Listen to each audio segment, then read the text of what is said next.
আসসালামু আলাইকুম আরহামতুল্লাহি বারাকাতু। সম্মানিত মুসলিম ভাই ও বন্ধু, আজকে আপনাদের সামনে অল্প কিছু কথা বলবো, খুব গুরুত্বপূর্ণ কথা, যা আমাদের মুসলমানদের খুবই প্রয়োজন এবং খুবই জরুরি। সবাই আমার এই কথাগুলো শুনবেন ইনশা আল্লাহ, এবং শুনে আমল করার চেষ্টা করবেন। দেখেন, রাসূল আকরাম সাল্লাল্লাহু আলাইহি সাল্লাম বলছেন, কোনো মানুষ যদি তিনটি কাজ করে, এই তিনটি কাজ করলে আসমান ও জমিন কাঁদে। তিনটি কাজ করলে আসমান ও জমিন কাঁদে। এক নাম্বার, যদি আপনি এতিমকে ঠকাইলে আসমান ও জমিন কাঁদে। নাম্বার ২, পরের হক নষ্ট করিলে আসমান ও জমিন কাঁদে। ৩ নাম্বার, হক বিচার ও সত্য সাক্ষী না দিলে আসমান ও জমিন কাঁদে।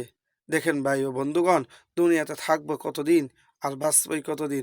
এই তিনটা কাজ থেকে বেঁচে থাকার জন্য চেষ্টা করেন। কোনো এতিমকে ঠকাবেন না। আজকে দেখা যায় অনেক মানুষ এতিমের হকের টাকা মেরে এতিমকে কষ্ট দেয়।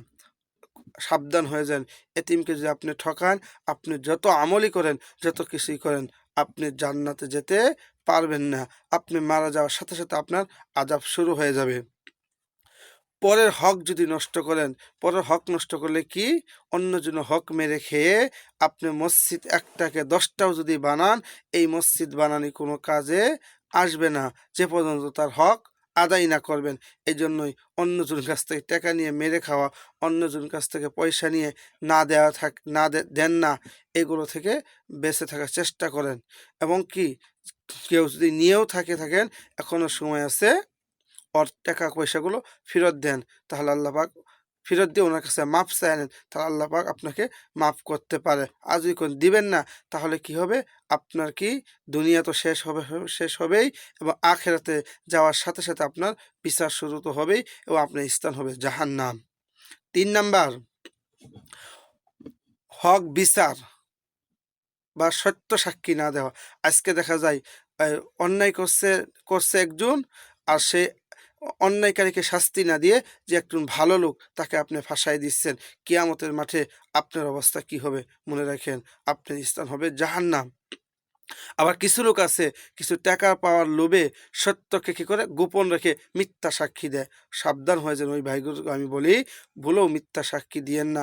সত্যর পক্ষে থাকেন, তাহলে আপনার জীবন ধন্য হবে। আর যদি আপনি কিছু টাকা পাওয়ার আশায় কি মিথ্যা সাক্ষী দেন, তাহলে কিয়ামতের মাঠে যে ভাইটি মিথ্যা সাক্ষীর কারণে তার জীবন নষ্ট হয়ে গেল, আল্লাহ তাআলা কিয়ামতের মাঠে আপনাকে এই দায়ী করিবেন। এই জন্য ভাই ও মুসলমান বন্ধুগণ, আসেন, যে তিনটি কথা বললাম, এর উপর আমল করা, এবং কি, এতিমকে এতিমদেরকে ভালোবাসি, এবং কি অন্যজনের হক যেন না নষ্ট করি চেষ্টা করি, এবং কি হক বিচার করি, এবং সত্য সাক্ষী দেওয়ার চেষ্টা করি।